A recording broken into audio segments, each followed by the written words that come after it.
homeless, but is that living? Is it living? It lives, right? You live, right? I live, right? As far as words. Do not mess with it. It doesn't mess with you. Okay? Do not do that. It's a no. It's alive. You're alive. I'm alive, right? Well, 3, right? Everything's living, right? Then you do not disturb the living. It doesn't matter what it is. We don't do that.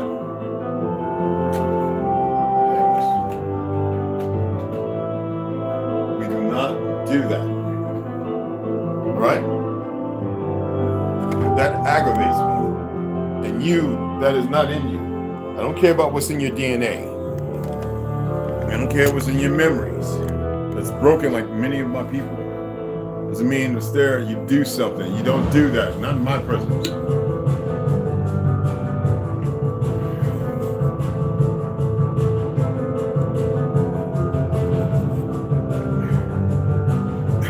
You're like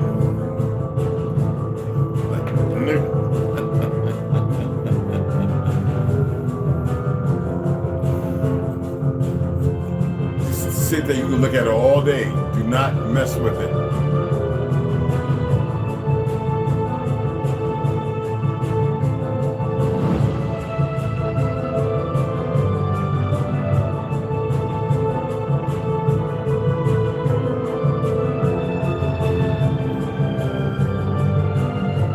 Don't look at me when I say no.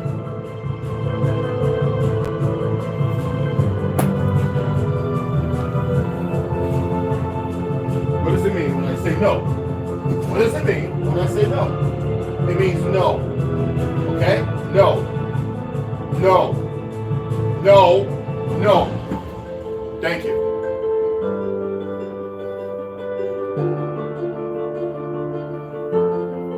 No. You see what you did right there? That was submissive. You don't have to be submissive. Just don't do it. He got down and lay down like this, and I'm over and I'm like, no. He's like this. I'm like, no. But when I move towards where he knows to leave alone, he wants to run. That means you know, no. And he even goes outside. It sounds like outside because I've been letting him outside. He is listening and he is attaining words that I put to something outside. Like whenever I'm saying outside, let's go. So when he'll walk towards the door and go outside, he's looking at a plant that I'm attempting to save that got caught in frost. That happened overnight. I was supposed to bring it in at night. I forgot. And he wanted to start, because it was there outside, he just rubbed against it. And here, it's almost as if it's alive. As if it's not a cat. It can sense it as if he was supposed to, as if it was taking over his spot, which he has no spot. He belongs to the world, the earth. We all do. There is something broken in everybody.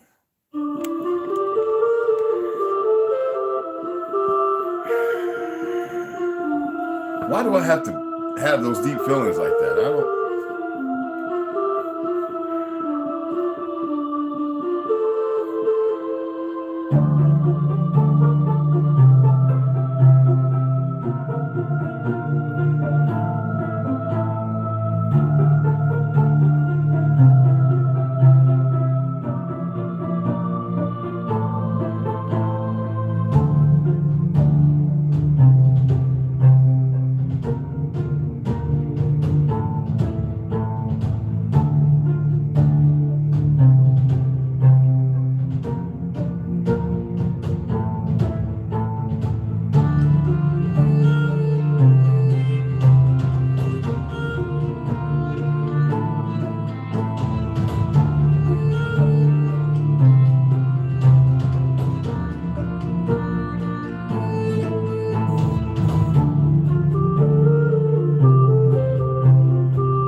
I'm attempting not to feel empty. And I know y'all thinking all kind of other things. I'm going to help you out. I am attempting not to feel empty. No, literally. I am doing my best to not feel empty. I don't think you know what I mean by when I say empty.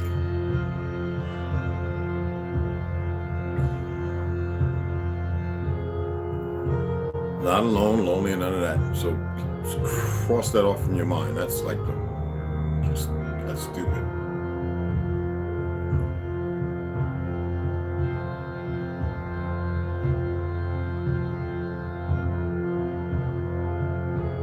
I do my best not to see anything. It's already known what's going on by me. It's already known. You can't help but see it.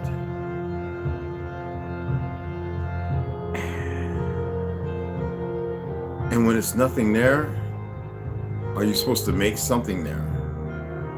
So I'm doing my best right in this moment before I speak and read, to not feel empty. So just bear with me. Seriously.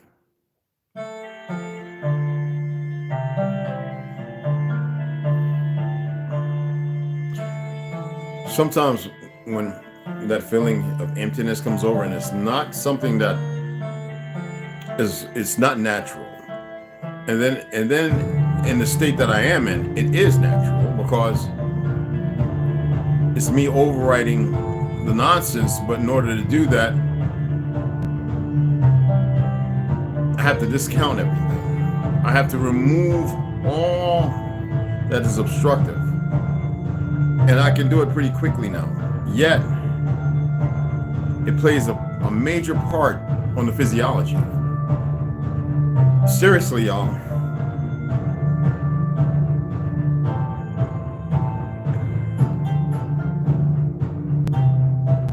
You know, you lift heavy weights, right? For those who know. You know that feeling afterwards, like, this is like that, but 100 times more. The empty can be a serious blank space that I can create or put whatever I want there. But I don't do that because then that's synonymous with filling a void with irrelevant things. Because what's happening is relevant to the time. I believe there's not a plateau. I believe there's another level, and I'm close to it. I think. I don't believe I'm far from it because you know the old saying, you learn how to ride a bike and then for a week you're falling off of it when you thought you could ride it. There's still fears, incomprehension, and all that kind of stuff. You're incomprehensive about your actions, your emotion, because it's new. Well, the empty feeling is not new, but every day the vices that allow me to go to that empty place, they're redundant. It's like it's the same thing, reprobate. Excuse me. It's like I keep seeing the same stuff in different manifestations.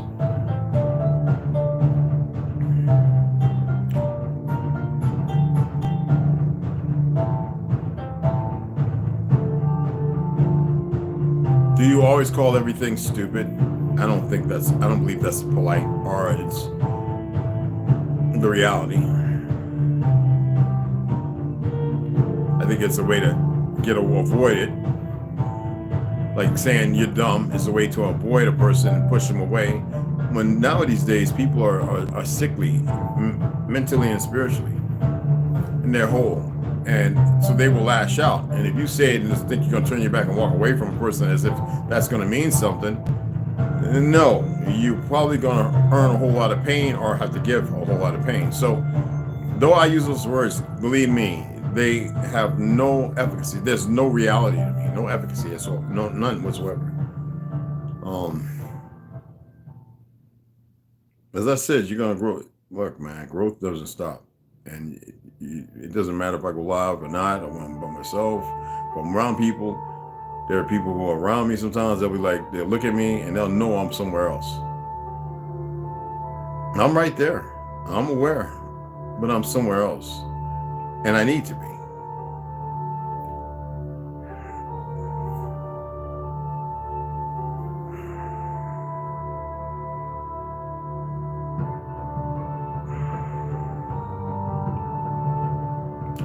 Ancestor or ancestral spirit, right? The liars will equate it with religion because they need you to worship outside of yourself. If I was the creator, if I created all of you and allowed myself to exist, do you think I would require you to worship me? Only sadists, sociopath, those who commit murders want to be seen again. Copycat killer, Zodiac, blah, blah, blah. It's funny how people have been encrypted with the idea of the reversal, that something that created them needs to be worshipped. Make that make sense. Anyway, ancestral spirits were often contacted. Who would say we're often contacted? How would they know? How would they be able to illuminate that? In dreams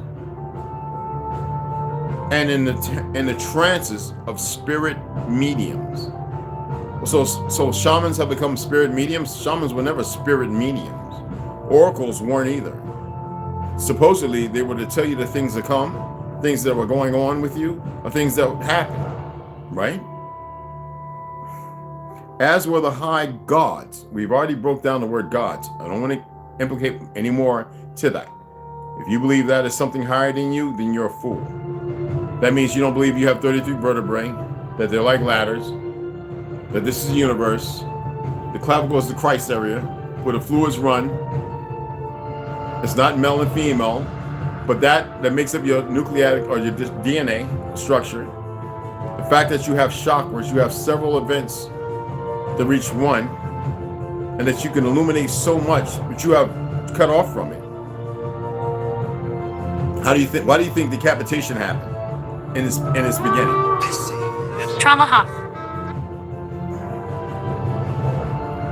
And then the veneration. Do you know what veneration means? To adore, honor, respect. Supposedly is what it says. Veneration of the dead, including one's ancestors. Including, wouldn't you do that anyway? To honor the dead? But do you think we do that today? It's based on love and respect for the deceased. Those who don't know that they come from orphans or their true history, how can they honor their dead when they don't know who their dead is? Or their identity, if that is purposeful? Well, I think purposeful is the opposite, right? So that means what? Reverse, right? So it's backwards. In some cultures, it is related to beliefs that the dead and so forth reincarnate, come back, or in another place.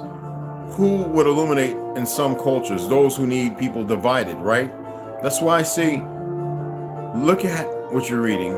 Pay attention to what you're reading, your perception of what you read, and make a note of what you read to have a clearer understanding. I'm not saying this is the solid answer.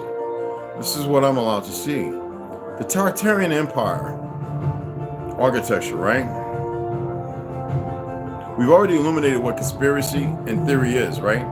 Theory is based upon a conspiracy, right? The theory is that this may be a conspiracy. Conspiracy is relevant to the theory because it eludes somebody to even have a theory based on the conspiracy that you're purportedly perpetrating. They're one and the same. There's an arch traditionalism present in the theory too.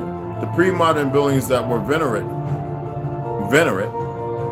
were, looked upon, honored, respected, or sometimes said to be more than 1,000 years old, and to which they are older than that.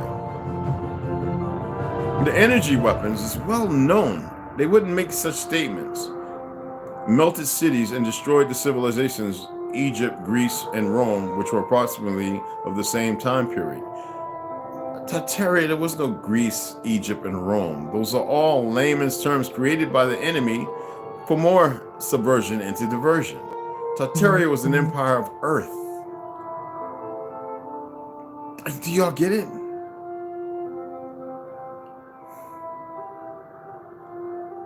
It's everything is right there.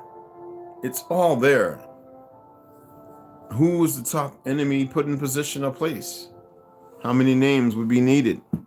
Why would they want to make him look like something with horns, or it, or her, or it with horns and ugly with fangs?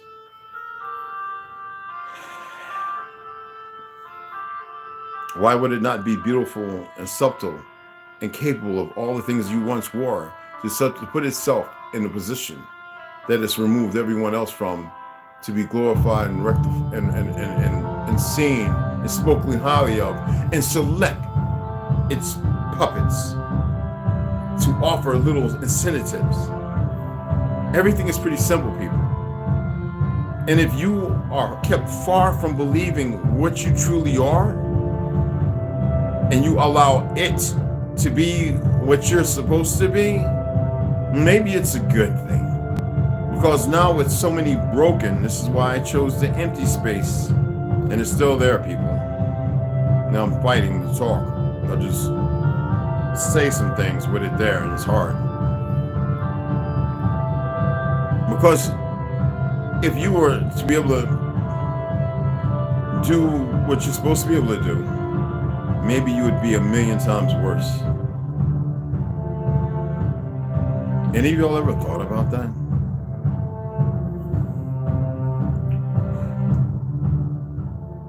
Oh, man.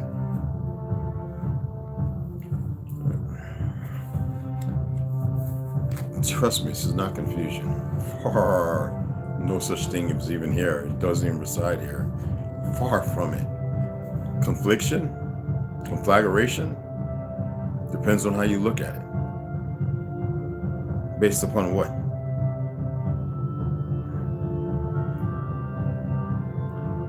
A friend of mine came by a little while ago. I'm sitting there chatting. He says, yo, one day, Red, everybody's going to come across your videos if they're still established. I guarantee you someone's saving them. And they're going to be like, why didn't I see this before? And I said to him, because it wasn't meant for them to see it.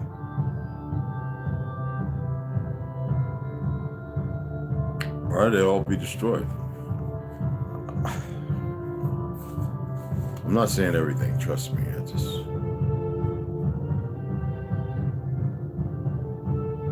I need y'all to research and look at and there's a few of you, Rep, appreciate you much. There's a number of you who are researching this stuff, West Side, and they're researching the stuff that I talk about, and they're realizing, holy shit. What was that? Dude. Oh, God dog it.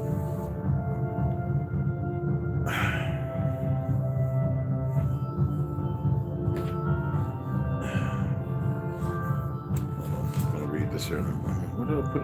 You know what? I don't want that one. I have to go to my laptop. I have 2 tablets. I got another one, y'all. Slim tablet too, like somebody me for college. Hold on. I'll use this one.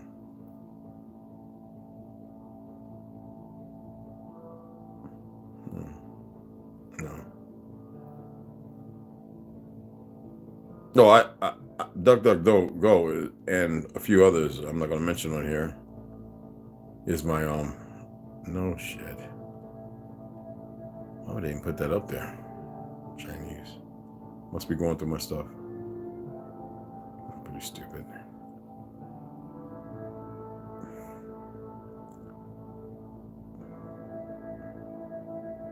Every website, they have a key in. There's not one they don't. Not one. So if you ever see somebody talking about go to this website, I did it just to have y'all go to look at a different one that'll be slower. Come to find out, excuse me, but a good associate of mine, a comrade, he let me know that if you don't know how, and he says it's always a battle, it's nonstop of jumping signals. He said, but there's a handful that can do it. And you got to be careful with that too. He's very good at it. You and I, well, I'm fortunate, but you and I go to the regular ones because I don't really care. There are some things I get from other And I always have to change. Trust me on this one. And it's not a download either. It's something that's sent to me, utilize it, it's gone. Another one comes along. Do you get what I'm saying? And it's even burnt from their informative networks. So does that help you out to understand something? Okay. Let me get to this reading. All right. So anyway, we're going to read Arthur Koestler, The 13th Tribe. I'm not empty, which y'all might be, like I said before. It's something else. All right. This is by Koestler. I wanted to read to you what happened. That's what I was going to look for. Let me use this. I actually have it on my other tablet, but I'm actually sharing some stuff, files when my laptop is plugged in. Okay, so my apologies. I wasn't thinking actually.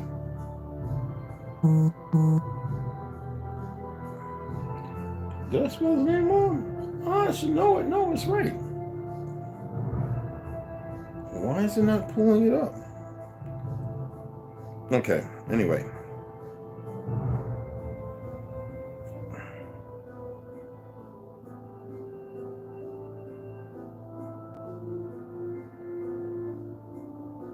Okay, let's see what this pulls up.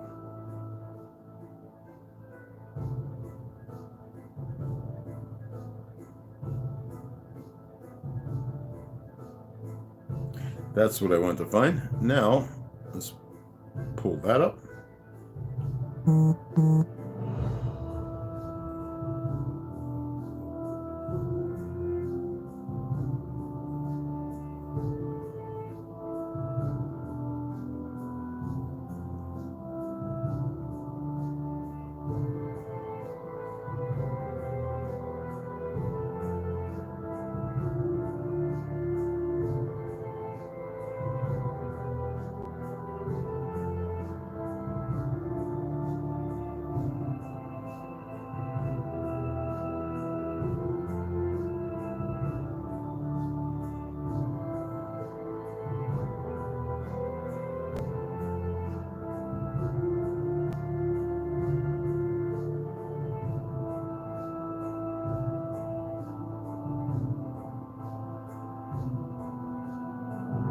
Okay.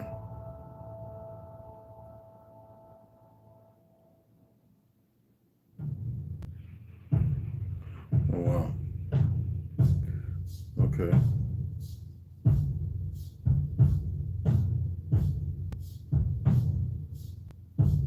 When? Okay, let me look that up. Excuse me, people. When? I need to know the year.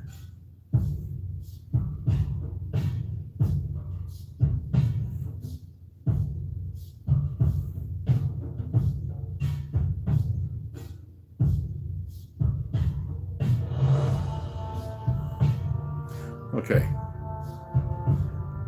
That's all I need. Okay, so 19. Right, Tuniel was a popular barbiturate in the 1960s through the 1980s and familiar to many people from Generation X. It was discontinued by manufacturers in the late 1990s. Okay, and why is that? Well, if you want to study something about assassins, you'd be amazed to find out some of their ways. Read about the Iceman. Anyway, Koestler and Cynthia killed themselves on the evening of 1 March 1983 at their London home, 8 Montpellier Square, with overdoses of the barbiturate Tuniel, taken with alcohol. Their bodies were discovered on the morning of 3 March, by which time they had been dead for 36 hours. We're talking about the gentleman and his wife who wrote this. And we also aware that the Zionists were in control of England as they are the Vatican.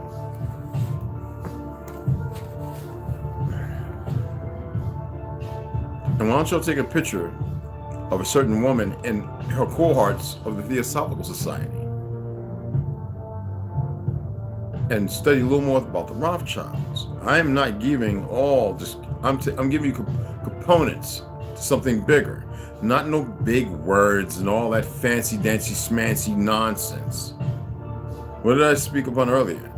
instead of following along and allowing them to believe that they're in control because they speak legalese and probably a few other languages, which don't mean shit. How about this language right here? Utilize it and practice something different from what you've been doing. That's how they died, supposedly. Alleged. We know how many people here have died, allegedly. Under Hillary's watch and a whole numerous others. Every homosexual that was with Obama. Even the one that went live with security.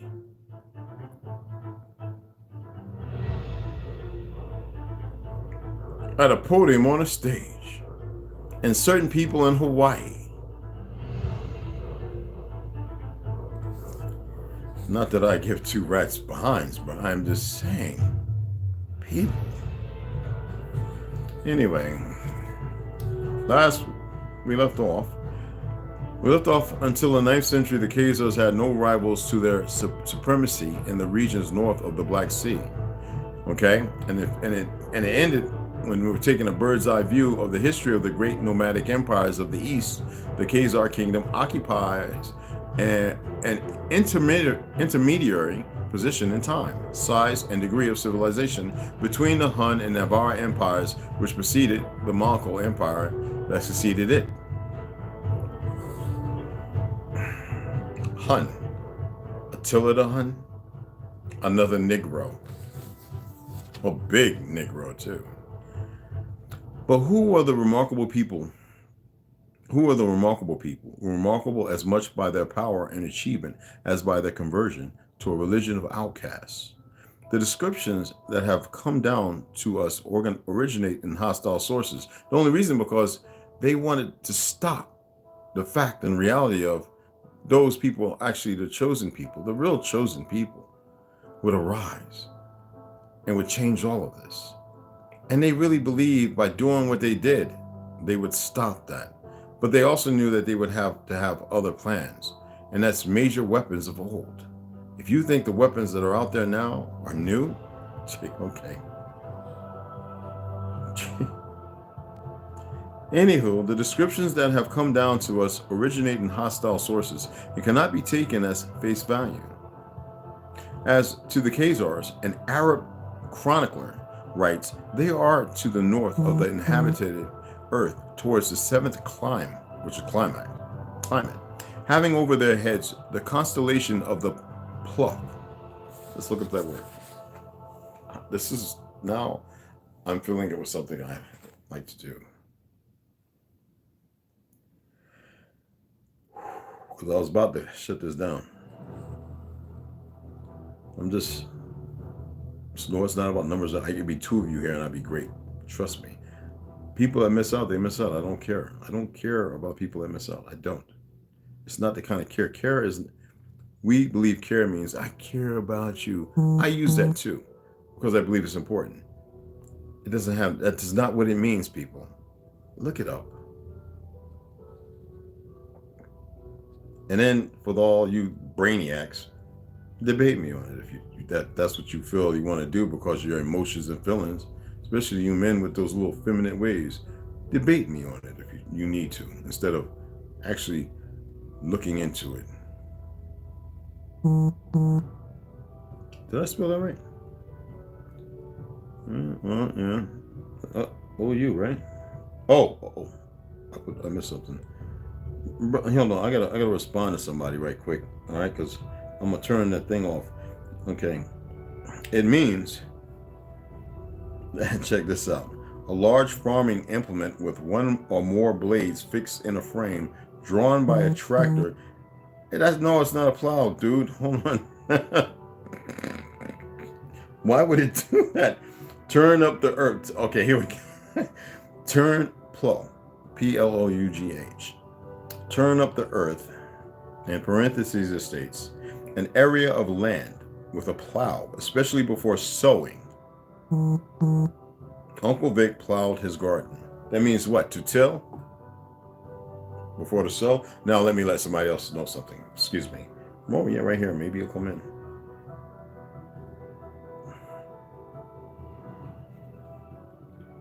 Bro, I'm live on YouTube. You want to come on over or keep? I'm gonna turn off this what you call it, notifications, because y'all driving me crazy over here. Not literally crazy. Maybe we could get a laugh out of that. Unless he already came over. My apologies. Damn. He's enjoying some of the videos I sent him. Everybody's working. Anyway, so here, let me read that again. All right. Excuse me. Arab chronicler writes, they are to the north of the inhabited earth, towards the seventh climate, having over their heads the constellation of the plow, the tilling.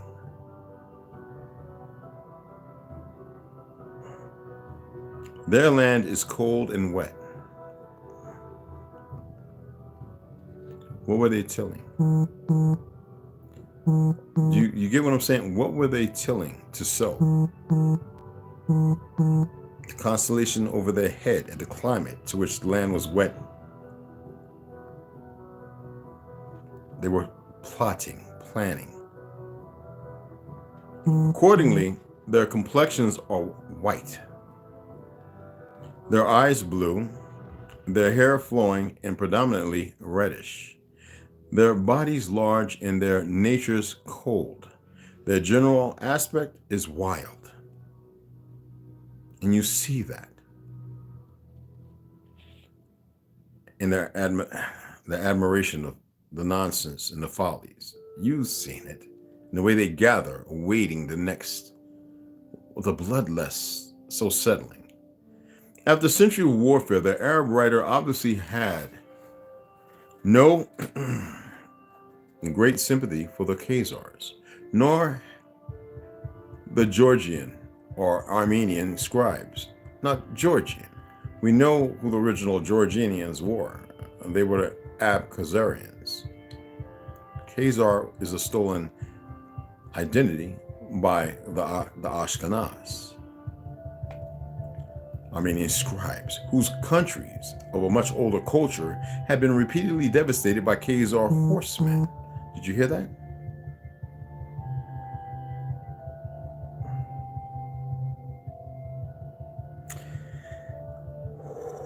Anyway, let me read that again. Nor had the Georgian or Armenian scribes, whose countries of a much older culture, Tartarian, had been repeatedly devastated by Khazar horsemen. A Georgian chronicle, echoing an ancient tradition, identifies them with the host of Gog and Magog. Wild men with hideous faces and the manners of wild beasts, eaters of blood. I told you we did not eat meat up until a certain point in history. And Armenian writers refer to the horrible multitude of Khazars with insolent, broad, lashless faces and long falling hair like women. Lastly, the Arab geographer Istakri, one of the main Arab sources, has this to say: the Khazars do not resemble the Turks. They are black-haired and are of two kinds. One called the Kara-Khazars, the black Khazars, who are swarthy, verging on top, on deep black, as if they were a kind of Indian, and a white kind, Ak-Khazars. So the black Khazars were the Ab-Khazars, who are strikingly handsome. This is more flattering, but only adds to the confusion, for it was customary among Turkish peoples to refer to the ruling classes of clans as white, to the lower strata as black. Thus, there is no reason to believe that the white Bulgars were whiter than the black Bulgars, or that the white Huns, the Ephthalites, who invaded India and Persia in the 5th and 6th centuries, were of fairer skin, Breton, than the other Hun tribes which invaded Europe, Istakres, black-skinned Khazars, because the white-skinned Khazars or Ashkenazis.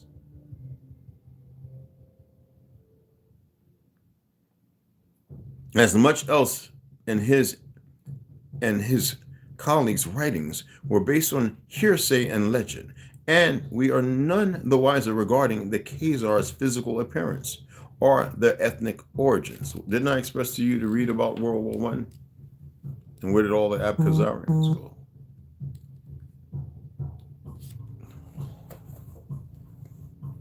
Excuse me.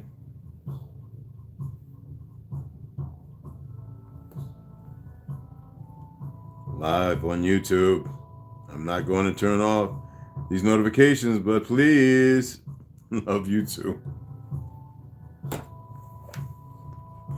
Anyway, I love it. I am full. You full. Y'all fill me with something else, and it's good. It's not plight. Thank you.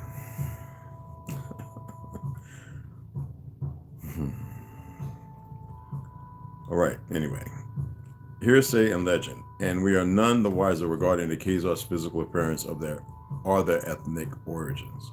The last question can only be answered in a vague and general way, but it is equally frustrating to inquire into the origins of the Huns, Alans, Avars, Bulgars, Magyars, Bakshars, Bortars, Sabirs, Yugors, Saragors, Onagors, Yuktgors, Kudagors, Tarniaks, Kortrakers, I'm not pronouncing these, I'm reading them fast, going through them, giving the sound.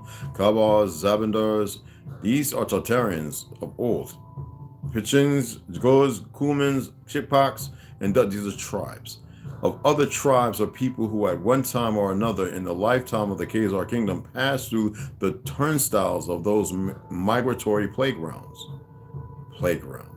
Why, he's one of them who dismisses their actions. That's why he was murdered. Even the Huns, alleged. Even the Huns, of whom we know much more, are of certain origin. Their name is apparently derived from the Chinese Hyongnu, which designates warlike nomads, and that I read before, they're black. Hello!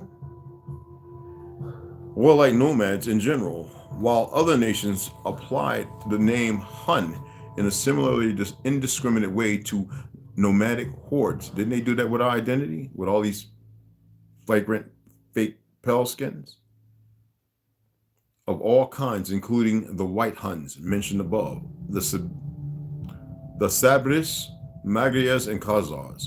In the 1st century AD, the Chinese drove their disagreeable Hun neighbors westward, and thus started one of those periodic avalanches which swept for many centuries from Asia towards the west. What's funny is, this was Asia Superior. I'm not going to get into the Shi people, nor the fall of the Olmec Empire, to which really didn't fall, only changed hands. From the 5th century onward, many of these westward bound tribes were called by the generic name of Turks. The term is also supposed to be of Chinese origin, apparently derived from the name of a hill, a mound, and was subsequently used to refer to all tribes who spoke languages with certain common characteristics. The Turkic language group, and we know that they invaded, well, you know about the Ottoman Empire, right? They're the same people who conquered Turkey. Oh, I love every time I went to Turkey. It was beautiful. Oh my goodness. A language group. Thus, the term Turk, in the sense in which it was used by medieval writers, and often also by modern ethnologists. Now, do I need to go back to you about reading a skull, phrenology, and this, that, and the other, and ethnologists? I hope not. I hope you remember it. Or go back and look at the video. It'll do us both a favor. Refers primarily to language and not to race. In this sense, the Huns and Khazars were Turkic people. He's playing it safe, but it still didn't save them, because it blew their lid of who they really are. They're not Shemitic. The Khazar language was supposedly a Shalvish dialect of Turkish, not this new made-up Yiddish stuff. which still survives in the autonomous Soviet Republic between the Volga and the Soda. Look into it. Videos, and you'll see what they talk like. They kind of live long. They don't eat meat. They eat like a very weird diet of what our ancestors did. And they live a long time.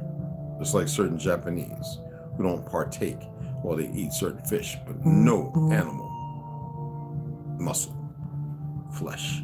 The Shalvash people are actually believed to be descendants of the Bulgars, who spoke a dialect similar to the Khazars, but all these connections are rather tenuous, based on the more or less speculative deductions of Oriental philologists.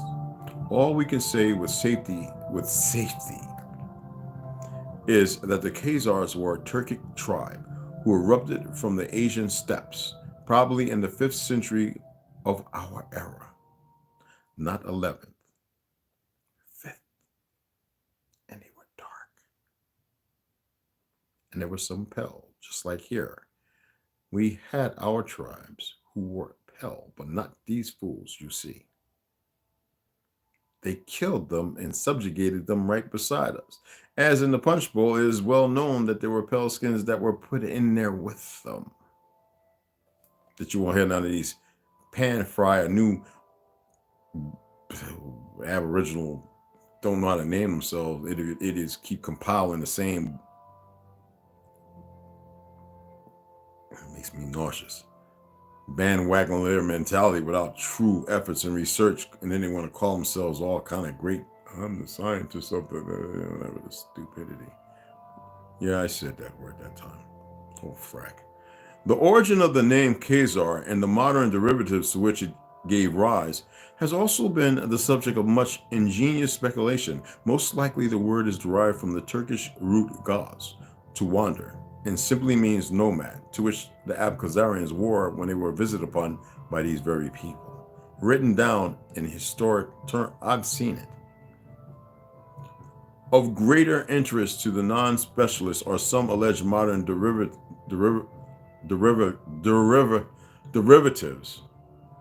from it, among them the Russian Cossack and the Hungarian, to which found the true Abkhazarians in Georgia, who were nomadic, and they said they must be Egyptian.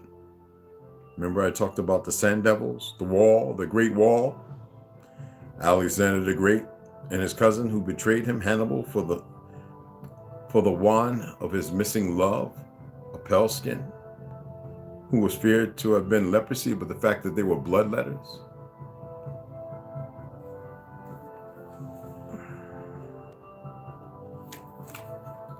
I'm not saying that's right. I'm going to finish it off here. Hoxar, both signifying martial horsemen, and also the German Ketzer, heretic, i.e. Jew. If these derivations are correct, they would show that the Khazars had a considerable impact on the imagination of a variety of people in the Middle Ages. They've been non-stop liars. Isn't that just something else? I'm going to read it all, but you can also purchase the book to have for your antiquities.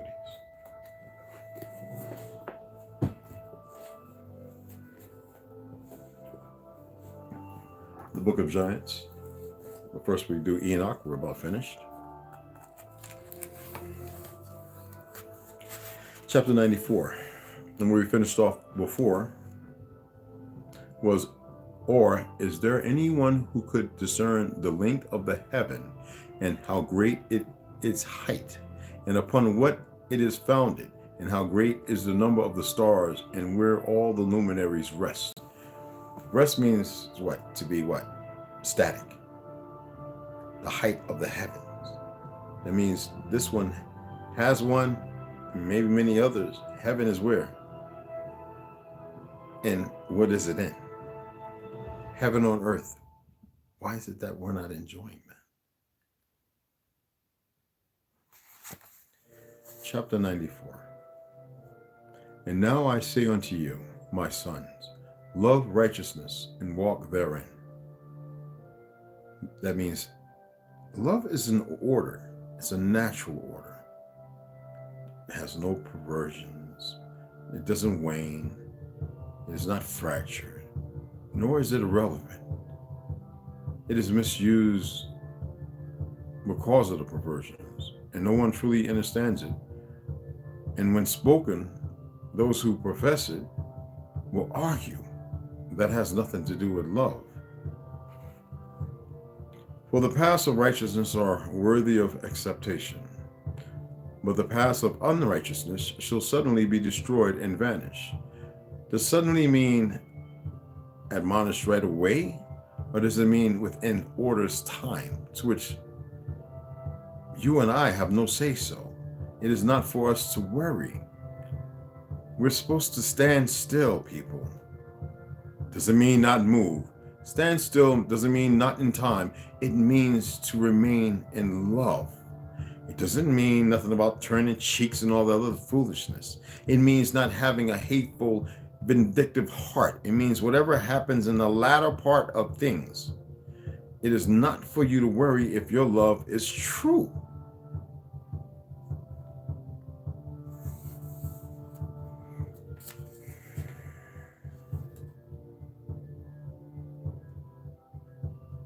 All right.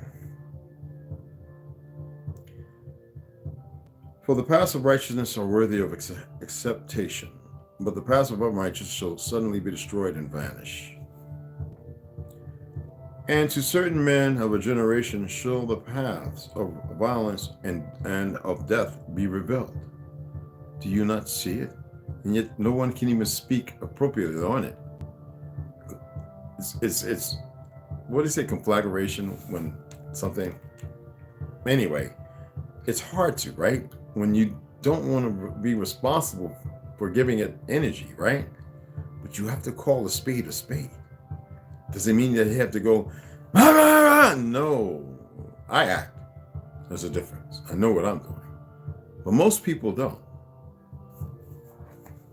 And to certain men of generation shall the paths of violence and of death be revealed. And they shall hold themselves afar from them.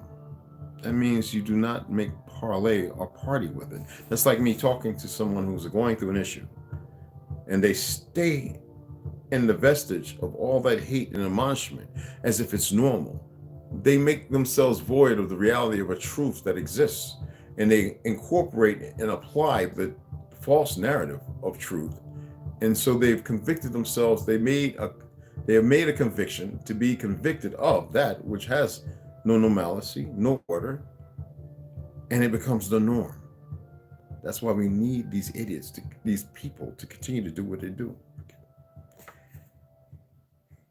And they shall hold themselves afar from them. It means remove yourself. So when I tell people in the cities and the suburbs and certain areas to get out, to leave, I am not suggesting. And shall not follow them, and do not turn and follow them. And now I say unto you, the righteous, if there are any of you in here, walk not in the paths of wickedness, nor in the paths of death.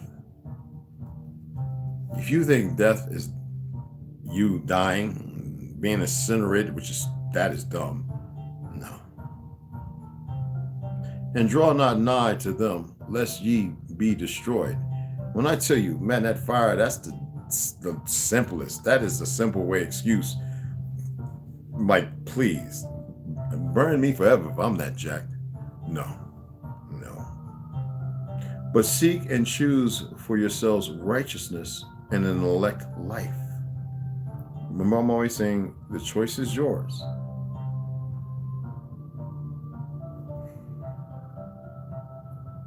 And walk in the paths of peace. And you shall live and prosper, and hold fast my words in the thoughts of your hearts. It doesn't mean be a doormat for stupidity. When you remove yourself and that which invites itself upon you, which you know to be a foul order, you must wash yourself and cleanse yourself from it. Do you get where I'm coming from? And hold fast my words in the thoughts of your hearts, and suffer them not to be affected from your hearts. Do not share your love and compassion Do not attempt to stymie them by being aggressively or overly nice. You're not obligated to do that. They have chose their path. For I know that sinners will tempt men to evilly entreat wisdom. Do you know what evilly entreat means? Somebody look it up and put it in there, please. I will give 5 minutes. Evilly entreat. Evilly, space, entreat. So everybody can see it.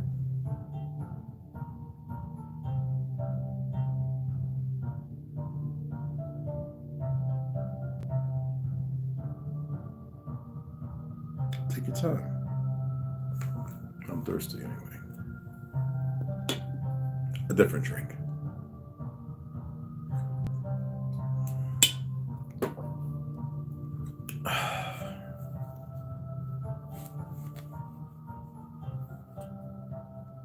EVILLY space entreat. ENTREAT. Entreat. Is Lloyd Carter here? Because he would have slapped it up in there. Do we have egos or something here? Okay. Well, I'll let somebody figure it out and put it in there. I'm not going to do it. I was hoping that you guys would join me on this for your journey's sake. So that no place I can evilly entreat, please. Somebody put it in there. I can easily go and put Christian and God and everything and Muhammad up, and I'd have 250,000 subscribers in a day, and then I would void everybody from hearing the story of the pale wolf and the dark wolf. It matters to me not to tell y'all. If I ask you something, if you feel like you're too big, or most men who feel emotional, you're not men. Most women who feel like, I don't have to put that in there, you don't even know who you are. You subjugate yourself to a lower infirmity. Stop being so blatantly arrogant in your ignorance. Well, I will call you on it and hope you lash out. And no manner of temptation may diminish. Do you know what diminish means? Oh, I know you're going to say diminish, right? Woe to those who build unrighteousness and oppression.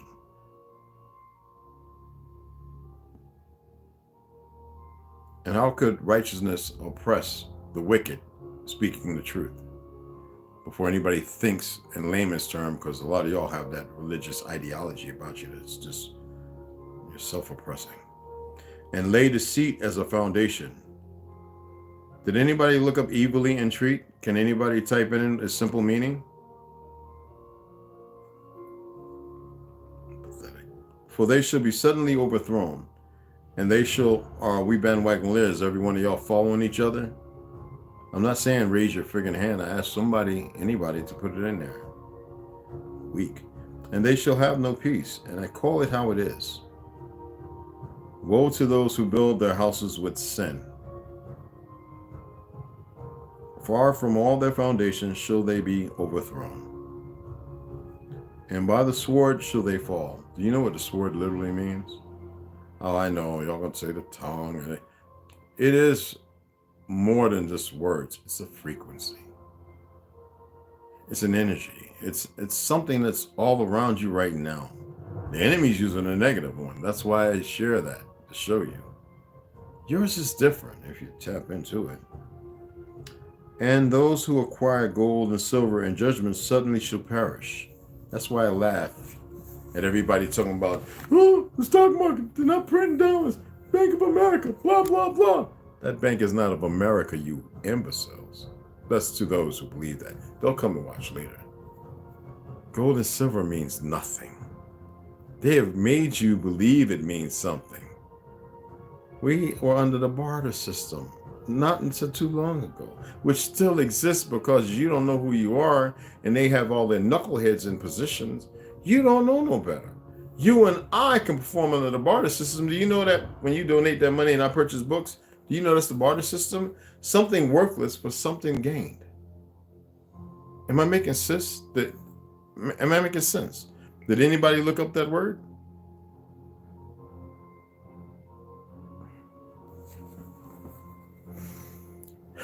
The Book of Giants, The Watchers, Nephilim, and the Book of Enoch. And this is by Joseph Lumpkin. This is a very good book. I've already read the whole thing. It's quantifying, but there are parts in there that kind of breaks me up because with a little bit of knowledge I have, when I'm reading certain texts, I study Latin, and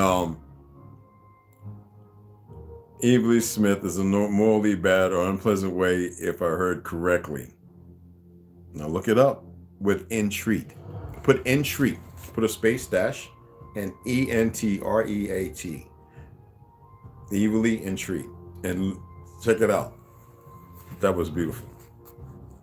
We're just going to go right ahead of, this is the Book of Giants. History of the Book of Enoch.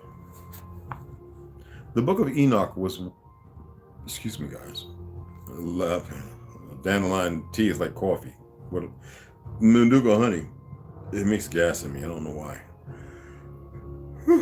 I can't eat no onions today when I drink that, because it messes with my stomach a little bit. The Book of Enoch was once cherished by Jews and Christians alike. It is read in certain Coptic Christian churches. We already didn't. I go over Coptic, but we're going to leave that alone. We're just going to read this. We're not going to do too many inserts. Coptic Christian churches in Ethiopia. 3 versions of the Book of Enoch exist today. I have 2. I have a very expensive one, closer to the original. The original is owned by one person. Yes, if you guessed of that family, you are correct. And he's in France, or his offspring. And they probably sit around that book and laugh. Most scholars date the Book of Enoch, also called 1, or Enoch. Hey, Michelle. To some, Randall, you still looking it up? Evilly entreat. Not 2. Space is 2, but just evilly entreat. Space in between, as in conjunction, but not following word, spaced. Most scholars date the Book of Enoch, also called 1 Enoch, to sometime during the 2nd century BC. We do not, British Columbia? No, anyway, we do not know what earlier oral tradition, if any, the book contains. Enoch was considered inspired and authentic by certain Jewish, and we know that word didn't exist, anyway, sects of the 1st century BC, and remained popular for at least 500 years. The earliest Ethiopian text was apparently derived from a Greek manuscript of the Book of Enoch, which itself was a copy of an earlier text. The original was apparently written in the Semitic language, now thought to be Aramaic. Remember they came here speaking? Not one Mongol speaks the language. They're not even of their original origin. They're part of these. You see the bullet point. The Book of Enoch, 1 Enoch, was discovered in the 18th century. It was assumed to have been penned after the beginning of the Christian era. So I mean, a lot of people question its originality and its authenticity. And you should. This theory was based on the fact, appreciate it, Rondo. This theory was based on the fact that it had quotes and paraphrases, as well as concepts found in the New Testament. Thus, it was assumed that it was heavily influenced by writers such as Jude and Peter. However, recent discoveries of copies of the book among the Dead Sea Scrolls found at Qumran prove the book was in existence before the time of Jesus Christ. These scrolls forced a closer look and reconsideration. They always got to add something to keep you locked in to a lie, don't they? And I told you, look up and look into Quasimodo and the Twa people, but the ones here in the Mississippi, the Bayou, the Mississippian Gazette, let's take your time. Or the ones from so-called South America.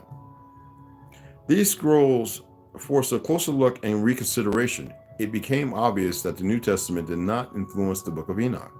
On the contrary, the Book of Enoch influenced the New Testament, which is one of the worst and horrendous put together pieces of Anyway, the date of the original writing upon which, that's my opinion, excuse me, which the 2nd century BC Qumran copies were based,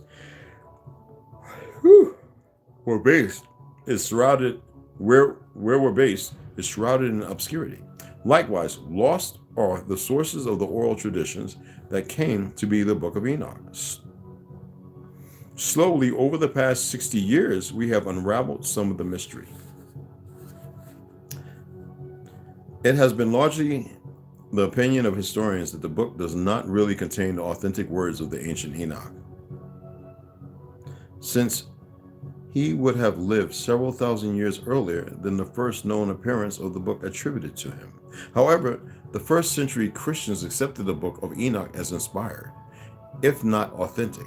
They relied on it to understand the origin and purpose of many things, from angels to wind, sun, and stars. In fact, many of the key concepts used, here we go with that JC himself, seem directly connected to terms and ideas in the Book of Enoch. The theories regarding the authenticity of Enoch vary widely. Some believe Enoch is midrash. That is an elaboration of a biblical story, and in this case, it is suggested that Enoch expands Genesis chapter 6. Now, what book was I reading when we broke his name down? And I had to go and look it up with the end of it. And another sounding kind of femaleish, surrounding around Gilgamesh. And who else? Okay. This is why it's good to read, y'all. Study to be self-affirmed. Okay? The theories regarding authenticity of Enoch was very widely. Some believe Enoch is midrash. That is an elaboration on a biblical story. In this case, it is suggested that Enoch expands Genesis chapter 6. And another, more controversial theory has Enoch predating the Genesis story, like the Book of Enoch. Genesis seems to have several authors with stories intertwined, and yet they don't tell you that's Genesis 1 and 2. Why would that be? Genesis seems to have several authors with stories intertwined. One of these authors is known simply as P. Owing, to the fact he was thought to be a priest. If we compare the P contribution of Genesis to the Book of Enoch, parallels leap out. Had trouble finding a meaning? All right. Don't worry, I'll get it for you. Enoch, check this out. All right, Enoch, P. Enoch, corrupt earth, P. Human way corrupt on the earth, Gen 6. Enoch, eating animals, P. Eating animals, Gen 9. Enoch, read it. Enoch, bloodshed, P. Bloodshed, Gen 9. Enoch, 364-day year, P. 30-day months, Gen 7. Enoch, in parentheses, it says 12 months times 30 plus 4, N. P. 365-day year, Gen 5. Enoch, Enoch goes to heaven, P. Enoch goes to heaven, Gen 5. And we know it in our true dated is 364 days. And we also aware that there are 5 seasons and 13 months. And that's reality. There are other connections. The name Azazel appears in Leviticus. The scapegoat, and who was Azazel really? The scapegoat is sent into the wilderness to Azazel. And through the ceremony of laying on of hand by the priest and people, the goat is sent away, bearing the sins of the people. That means I'll lay hands on you. I'm gonna make sure you get up out of here. That's foot, that's elbowing. Bearing the sins of the people. This preference only makes sense if the writer believed that Azazel was responsible for all human sins and would bear the punishment for it. As the book of Enoch declares, you dig what I'm saying?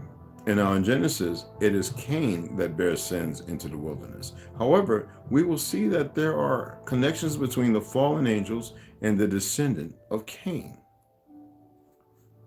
The problem with such a connection between Enoch and Genesis is that it does not point to the direction of the transmission. We now can be reasonably sure that Enoch and Genesis are connected, but we cannot be certain which came first. The best evidence we have for the undisputed authenticity of one Enoch is not the connection. I wonder if I got something coming to Genesis, but the faith J, that boy, and the apostles had in the book of Enoch, demonstrated by various references and quotes. It is hard to avoid the evidence that Jesus not only studied the book, but also respected it highly enough to allude to its doctrine and content. Enoch is replete with mentions of the coming kingdom and other holy things. It was not only, they want this to be engraven in y'all's mind, Jesus, who used phrases or ideas from Enoch. There are over 100 comments in the New Testament which find precedence in the book of Enoch. As we begin looking for connections between the words or about that J-boy and those of Enoch, we cannot look for exact matches. See, I got full. Y'all filled me, which, yeah. It is possible that what was originally spoken by these men was very close in wording or exact meaning. But after divergent paths of transmission and translations through various languages and cultures, they arrive here in the 21st century with many alterations. Think. Like the child's game of telephone, exact wording has been somewhat altered. Somewhat. 80%. Let us look at general ideas within passages. And the comparison is going to be between Jesus and Enoch. And we're going to leave it at that. That would be nice to go with the next part in Enoch.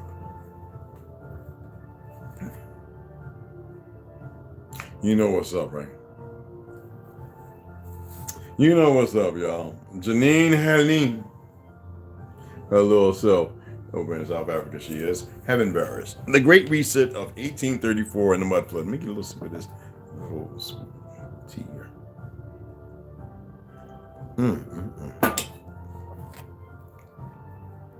The Great Reset of 1834 in the mud flood. I gotta have this one. Yes, I had two of these. It's a sushi day, guys. I need some iodine, so I need the wraps and real tuna with a turmeric sauce with cucumber, squash, carrot, and the rice is phenomenal.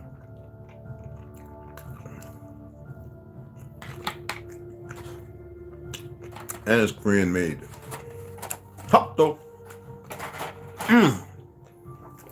Excuse me.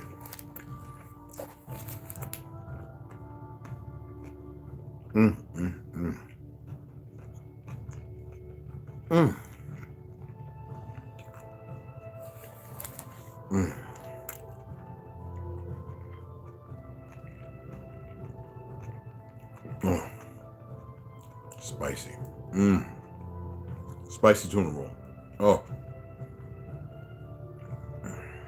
Phenomenal. I bought one and gave me one for free. This guy, every time I come in there, I speak Spanish with the guys and a little bit of Korean. Not big on their presence, but some of them. I don't know what they're here for, and I can't read them that well. Especially when I pull a blank, when I'm reading somebody, it's like, oh, that's what I'm like. But I always do my best to catch them off guard. All right, y'all. Damn, that was good.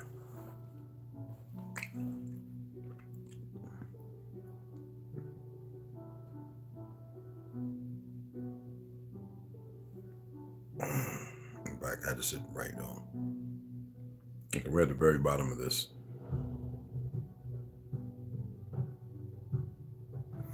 We're at the very bottom.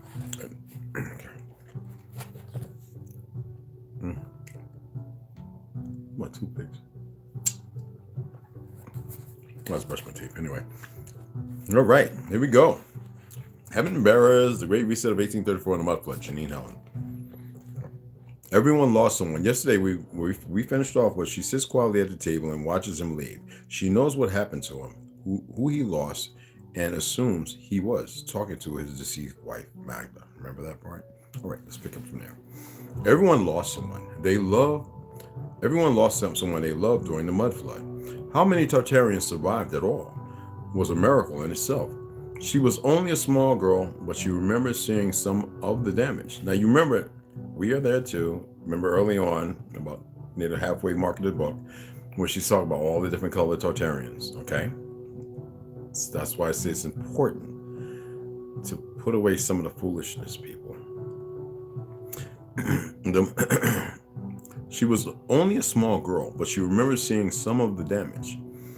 This mud lay all over the place, pushed up against the buildings. It turned hard and started to smell of rotting earth, mixed with food and sour milk. She escaped with her older brother to the mountains, and they lived there for 10 years before they ventured back closer to the city. The New World Order, they call it, except the earth is the same. The only difference is that there is no more peace, happiness, or joy. There is only suffering now. We need to get her out that hotel and fast. They will know she is here. She mutters to herself and leaves the room to find her brother. She finds him chopping wood in the forest and tells him what has happened. He can see the worry on her face. She made it this far by herself, and she is powerful. You don't need to worry so much, sister, he says as he slams the axe down hard onto a piece of wood. It breaks into two pieces and they fall to each side of the axe. We need to wait for the signal, and then you will go to the hotel, he tells her. Bonnie orders them a full meal: roast duck, mashed potatoes, green beans, and a light pea soup. She orders a sweet pie for dessert as a surprise for Henry and something to keep his spirits strong. Henry eats most of the duck and she doesn't try to stop him. She is grateful for the room and the meal and knows they don't have long hair. Henry, I am going to take a bath. When I am done, you need to do the same, and then we must leave. Try get some sleep while I'm in the bath, she says as she licks the mash off of her finger and wipes her mouth. He nods that he understands and finishes off his slice of strawberry pie. And, oh man, that sounds so good. I just don't do sugar. And wraps up the rest in a napkin for them to take with. He walks to the window and lifts up the white sheer curtain gently to peek outside. Crackhead stuff there. And the street is still bustling with people, and he finds it comforting. He lies down on the bed without taking off his dirty boots and waits for her to wake up. Wake up, Henry. He opens his eyes and looks around the room. There is no one in the room, and Bonnie is still in the bath. He gets up, rubs the sleep out of his eyes, and stumbles towards the window. It is getting dark already, and he realizes he has been sleeping for much longer than should take for her to bed. He yawns. It didn't have an E. I don't know. I gotta remember that, y'all. He yawns and knocks on the bathroom door, but there is no answer. Bonnie, are you okay in there? There is no answer, and he tries to turn the door handle. The door is locked, and he calls out for her again. Bonnie, you need to open the door. There is still no answer, and he starts to worry. He kicks the door to try and break it open, but he can't. He isn't strong enough. He takes a small wooden chair that matches the writing desk and uses it to break down the door. He takes a big swing, and just before he hits it into the door, he realizes the door has changed its form.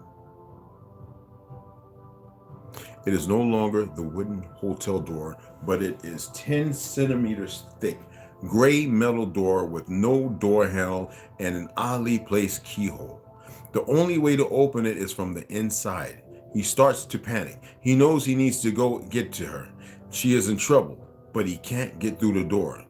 He feels a warm and soft hand on his face and opens his eyes. It is Bonnie, and to his amazement, she is smiling with an infectious sparkle in her eyes. Everything is okay, brother. You were just dreaming, Henry, she says, and her voice is filled with love and she smells like fresh roses. He wipes the sweat from his forehead and gets up slowly. It all felt so real, he says, and looks around the room and at the bathroom door. If that is not poignant. I know. I have been dreaming a lot too lately. You need to go and freshen up now. They're coming for us. Be quick, but don't rush. His face goes pale, and he watches her move over to the hotel window and peek outside, just as he had done in his dream. Who is coming, Bonnie? He clears his throat and again looks at the bathroom door to make sure he isn't dreaming. Oh, that was a dream he had. Are we going to die here tonight? He asks, and his voice is shaking. It is as timid as if he was a 5-year-old boy. Can't blame him. You are not going to die, Henry. Not here, and not until you are an old man. Of that I am sure. She smiles, and he pretends to eat it up completely. Although her voice is firm and convincing, he isn't quite sure she has that ability to predict the future, and he closes the door gently behind him, but doesn't lock it. Chapter 15. We're going to read a few chapters of this. Damn, buckles sticking in my... No, it's not. It's the pants. These are size 36 pants, y'all, and they're sliding off my butt. I used to wear 42s. I guess I need to go and get some pants to the what? 34s? What in the heck? Anyway, she is on her way, Mr. Harrington, and will be here by this afternoon. Shall I arrange the proceedings and the union for this evening or tomorrow evening? This evening is fine, Jane. Thank you. He responds cold and disinterested as he puts on his coat and notices a single strand of her blonde hair on the sleeve of it. He clenches his jaw and gently lets it fall to the ground. She nods in agreement and leaves him to stare at the door in front of him, with his hand firmly on the doorknob. Miss Estes has arranged another girl for him already, and he can't help but think about Bonnie and the first time he laid eyes on her. He was completely astonished by her and her smile, and he realizes now that was the first time he felt some kind of emotion. She was the most beautiful Tartarian he had ever seen. She was small but not short. She had light pink, luscious lips and luminous blue eyes. As long as she wasn't going, period, no. I had to throw that in there. Okay, let me go. Okay. He could see a gold flare in them when she was happy, which wasn't often, but it made his heart stop beating for just one single moment. When he was lucky enough to see it, he begins to frown and doesn't like feeling for her. He was in love, boy. So Malcolm. He opens the door and thinks about the discussion he needs to have with the new engineer and marches down the street with his head down and his hands in his pockets. It doesn't take long for his mind to jump back to her, and he thinks about the first time she enjoyed him touching her in front of the fireplace. Y'all remember that was kind of X-rated. Anyway, he had just been washed the blood from her head, and when she woke up, all she could do is want him. He stops in the middle of the sidewalk and shakes his head at the thought and rubs his hands over his face. He wants to scream and punch something, but not because he is angry. This time he feels sad and lonely. He misses her tremendously and just can't shake the feeling. That's how I felt about my children until I realized they were growing up like their mother, being a complete butthole. Where are you, Bonnie? My two other children, not my daughter, not the one that wants to give me millions, and I'm about ready to take $1 million. Anyway, he closes his eyes and searches for her in his mind. He knows that if he finds her, they will find her too. He opens his eyes quickly and continues to walk down the street. At it as usual. I don't know why it says at, but it says supposed to say as usual. Uptight pace and doesn't greet anyone he passes. He is focused on not thinking about her, and this takes his full concentration. He hears the laughter of children crossing the street. They are on their way to the compulsory state education system. Damn. What does that sound? Compulsory, to compel, right?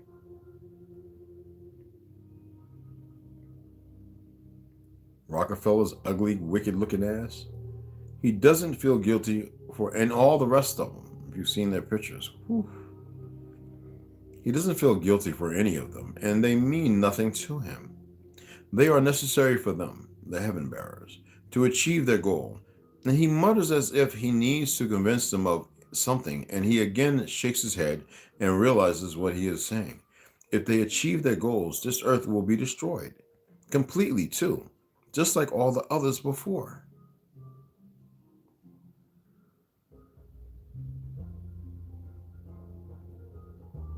Heaven bearers destroy all that they touch, which means she will die. He looks up into the sky directly at the sun, and it turns his eyes. He is having a clash of conscience, and he can't control it. He enters Old Brooks and looks for Sven, the new engineer. Good morning, Mr. Harrington. Can I help you with Malcolm Harrington? With, in case anybody's going, where's Malcolm? Malcolm, not Harrington. With some things, the elderly Tartarian man who works there asks kindly. Malcolm realizes that he doesn't even know his name. He has never bothered to ask him what it is, and suddenly he feels guilty. She has given this individual some feelings. It isn't important, thank you. He is tongue-tied, and he feels like he is losing his mind. He walks back outside and leans up against the wall. He doesn't like thinking about the true state of affairs and realizes then that they're just he realizes then and there just how brainwashed he is. He believed that what he is doing is good, and he never bothered to question any policy, rule, or law. Sounds familiar, people? It was decreed and will therefore be enforced as is. For the first time in his life, he feels a sense of shame fill his body, his mind, and soul. He tries to shake it off, but he just can't. It is more powerful than he is, and he knows what he needs to do. For her, for them all. He doesn't go back to the office or continue to look for Sven. He changes direction and walks towards the Grand Station. I need to find her. And we're going to shut it off right there. I got to keep y'all like, what? Exposing the Expositions, 1851-1915, revised edition from the 2019, right before the pandemic. This is the revised 2021 edition by Howard Makowski.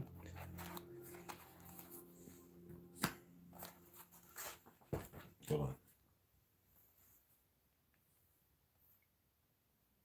Let me see, what did you find, Aranda?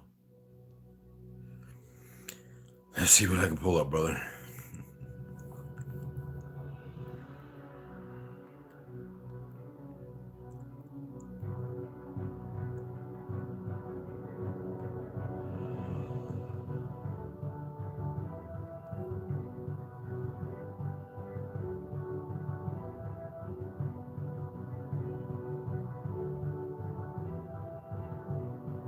Yes, there is.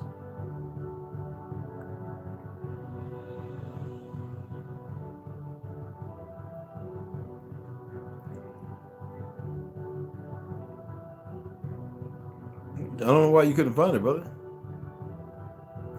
Remember, you've got to look.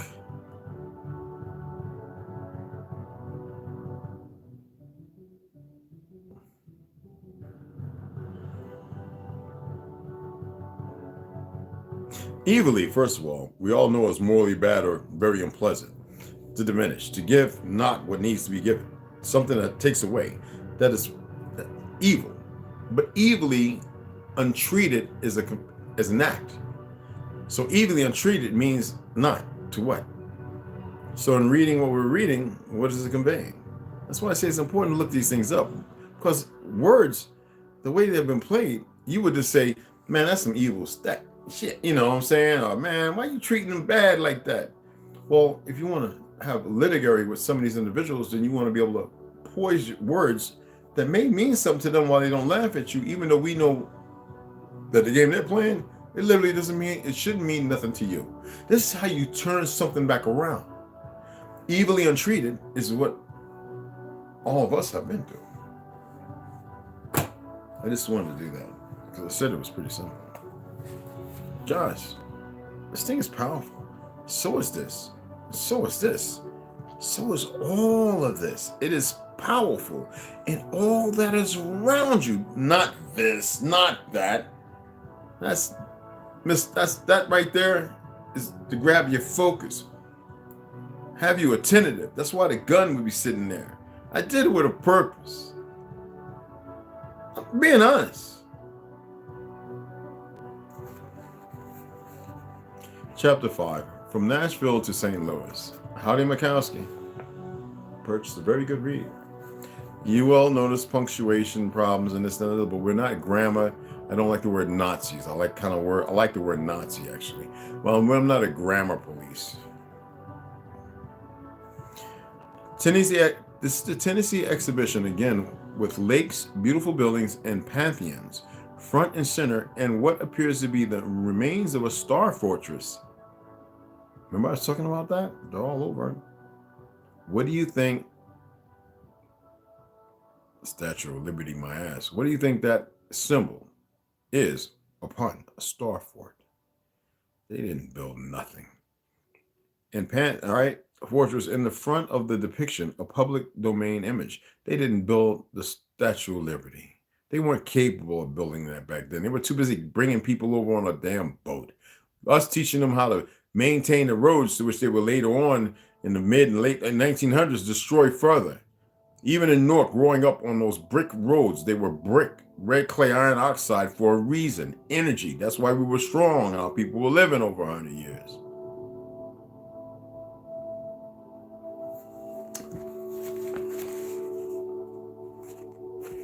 And then you would wonder, well, how did they get that picture? We had balloons, people. We flew as well. Told you General Ford ain't invent no car. Two brothers. And they manufactured them. He just mass produced them after they showed them how to build them. That's like the lie of the Wright brothers. They were trying to figure out how to fly when we stopped flying. Nashville, 1897. While not specifically a World's Fair, Tennessee held a 6-month celebration to mark the 100th anniversary of statehood. The Tennessee Centennial Exposition was held in Nashville from May 1st until October 30th, 1897. Although the state's actual centennial occurred in 1896. This seems to happen a lot. Hold an anniversary the year after the anniversary should be. The Nashville Fair is, I must say this, Westside Kulik, when we did a live, man, it was fabulous. Can't nobody be offended by that, brother. You need to keep that up. It's your choice. But that's the problem. We keep bending to nonsense. The Nashville Fair is unique for building an actual size replica of the Pantheon in Athens, as well as having a fairly large pyramid. At least the claim is that they built them. Nashville had been given the nickname Athens of the South. Given? I have found no specific information to fully explain why it had this nickname. One suggestion for how the city got its Athens title was because it was the first American city to have a public school system. A bit of a cop-out explanation. Nashville had been a place of the famous Mississippian Indian tribes. They of the mound building culture.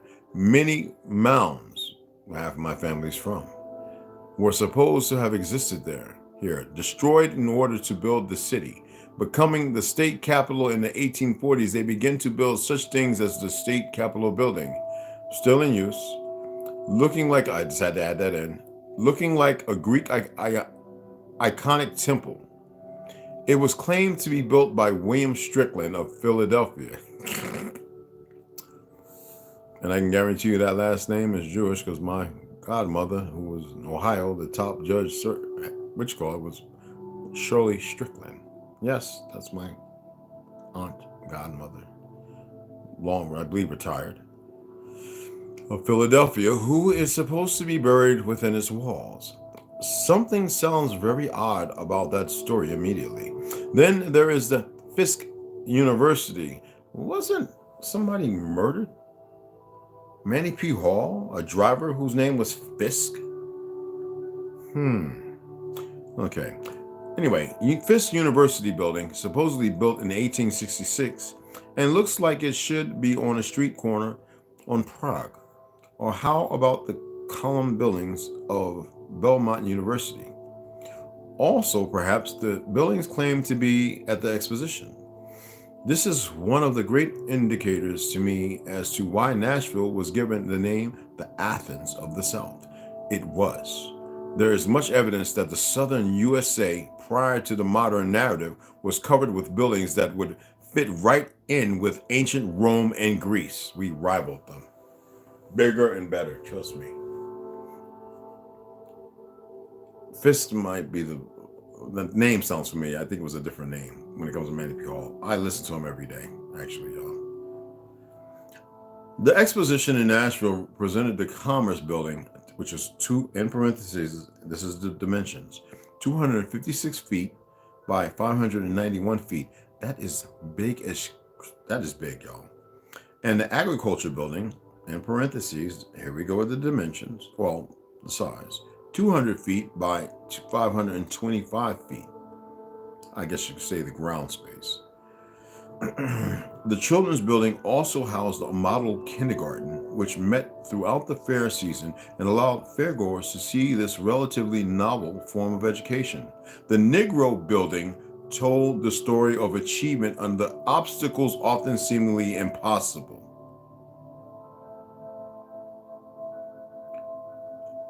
Who remembers me talking about a certain place in Utah, Negro Canyon, Negro Bill Mountain, path, da.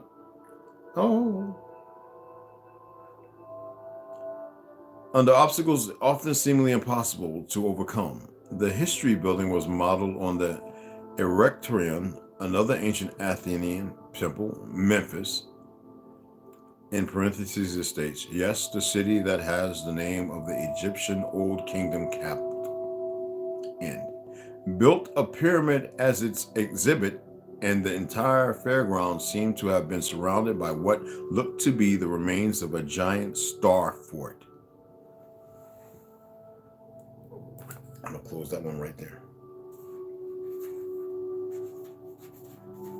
I can't wait to show you what Grand Court of Omaha exposition look like. Oh, there's more in there. I need that. Yeah. So I hope y'all enjoyed that. I hope I shared a little something you can look at. Okay. I hope I gave you another way to perceive things, or share another way for you to look at things. And it's important. Don't take everything I say because I'm reading it. Look into it. Look up certain things. I hope some of you are note takers.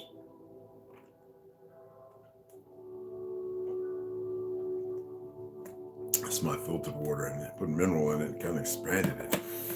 But it's got a beautiful taste compared to that crap that won't freeze. I got to run through that. And I'm only going to get it. When I run that through the filter, I'm only going to get like 3/4 of it out. No, it'd be a lot of water, right? But it crushes up like this weird. I got to scrub the thing and everything, y'all. It's crazy. So, well, a little more than 3/4, 3.5. Seriously. When I filter that one, where it's at right now, it's going to be right to about there. When I run it through my filtration, all right, I'm going to build another one, but I got to get a couple of canisters. I got to make sure that they're stainless steel. I don't trust this stuff coming from China, Uruguay, or India. I don't trust India's. Have y'all noticed their cooking ware? I don't trust none of it. Not the people. I got beautiful people I love from India. Born here, second, third generation. Hindustan. Oh, I love them. It's the governments. the people working with stuff they believe is one thing when it's actually another. You know how many people work in certain places in China and all those places and Korea with making clothes and they're dying from cancers and all that. So I cannot hate the people, y'all.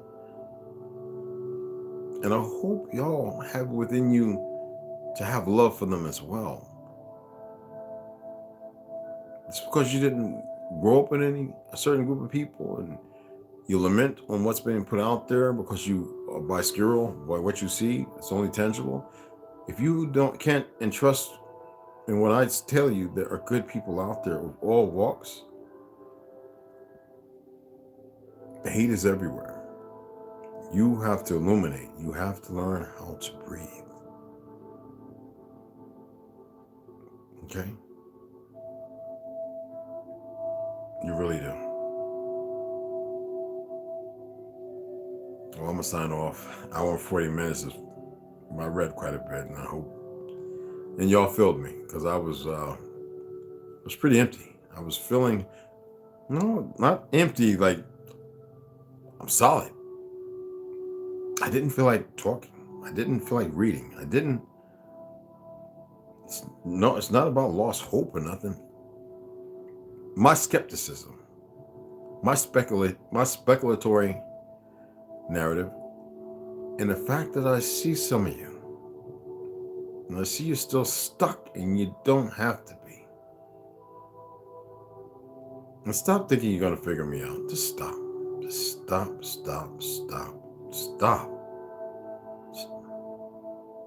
Figure yourself out. That's the problem with most people that don't know themselves. They focus on everything else. They don't know how to pull it empty and how to fill it, the void. Well, I have a few voids. Me is always full. But this is what I'm partaking in, which I never thought I would. The people kept saying, it took well over 300 people to sit there going, yo, do it, Red. And I was like, all right. Because they were like, man, you got to do something. You need to be writing. You need to be talking. I was like, dude, I'm just as broken as y'all. Because y'all are broken, I'm broken. I need y'all to be fixed. Well, bro, you got us looking at some different things. Yeah, whatever. I don't want to hear that. I'm not subjugated to that. I don't want to hear that. I don't want nobody.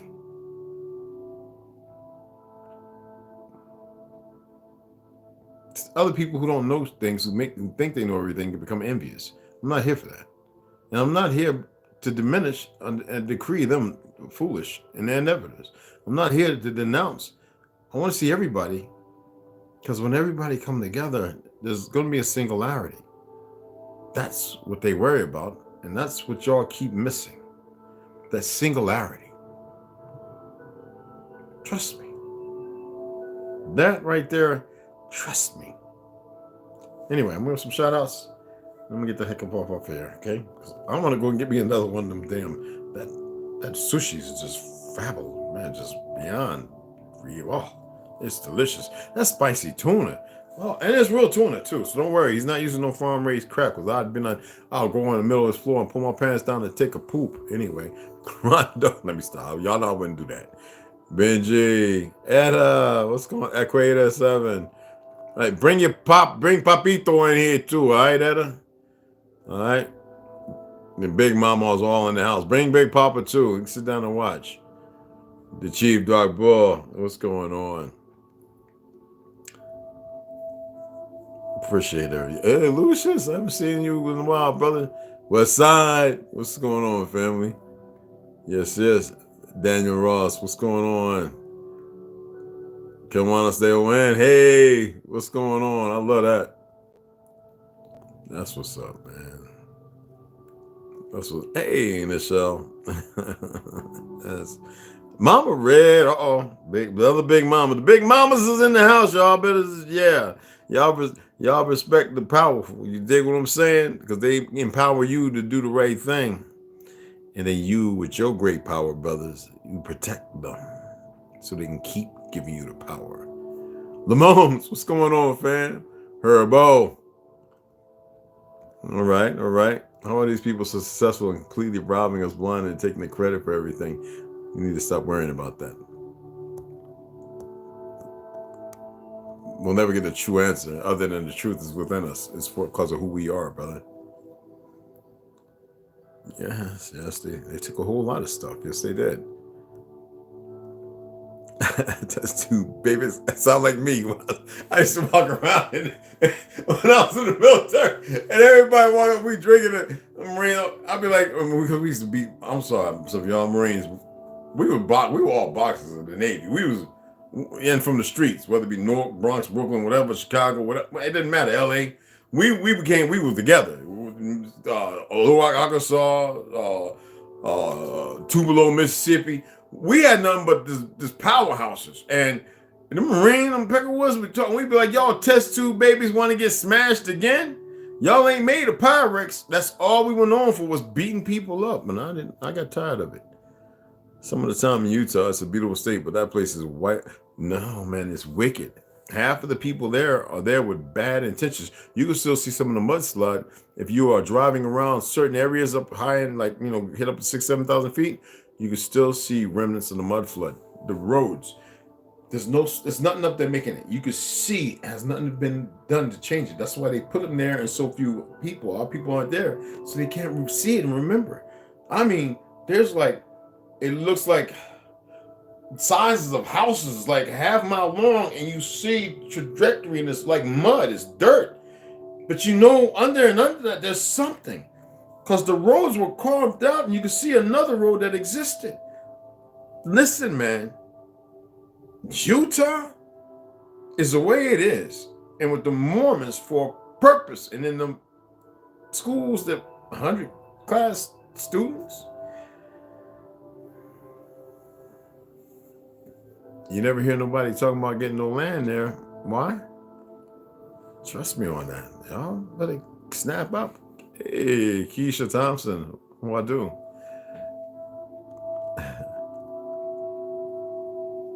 Daniel Ross, how you doing again? The mama got a hold of our cousin. Yes, the Mormons, yes, they did. They were part of it. And then they took on, see, we never did no marriage and all this crap and rings and all that foolishness. We had more than one wife, but we didn't use the word wife either. Concubine would be more of a consortium, but it was for birthing. Sex was pleasurable, but it was never about the perversion of pleasure as we see it today. One man was never meant to have never meant to have one woman. That's just ludicrous. You have 5 or 6 beloved women together who loved you with affection. It made you so royal. And the women were a powerful network together, the things they could do. And most of y'all don't get that because you've been living in this lie. They took that and they created a word for it, and then they live by it. And you see how even the own system has said enough of that now. We got the niggas where we need them. We have King of Highs there too. He had to go to Florida to work. I'm always there in Utah. My dog is buried in Best Friends, Kanab. But I'm always going to different parts of Utah, gun ranges and everything. We haven't lost nothing. We just don't know because we don't claim it. And we're not more, so claiming it is different. The first thing is, need to stop all that until we come together. That's the bottom line. So when I hear that stuff, I just brush it off. And I'm letting you know respectfully, all that don't mean nothing. What am I doing right now? What have I been speaking on? What have I been stating? Until we become a singularity, all that don't mean nothing. That's just boo-hoo-hoo crying. That ain't gonna get nothing to solve anything. Right?